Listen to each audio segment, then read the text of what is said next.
Assalamualaikum and a very good morning. We have seen the declination percentage of students' interest and also achievement in geometry subjects.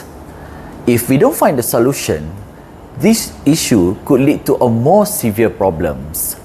Therefore, we have come up with the idea of methods of reasoning 2D, or we call as Mr. 2D Kid.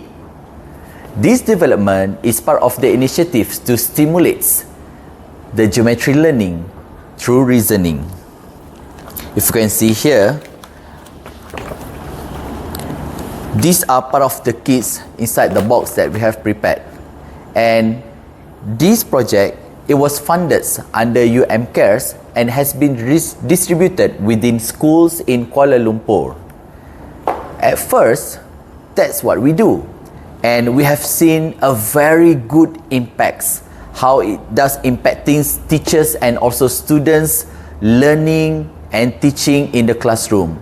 Therefore, this project has been expanded towards school in Selangor area.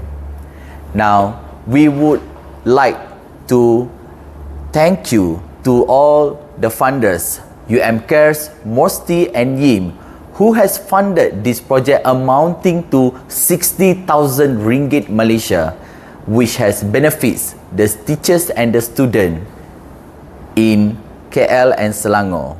And we hope that we will get more funds so that it will be beneficiary to all the teachers and students in Malaysia as a whole. Thank you so much.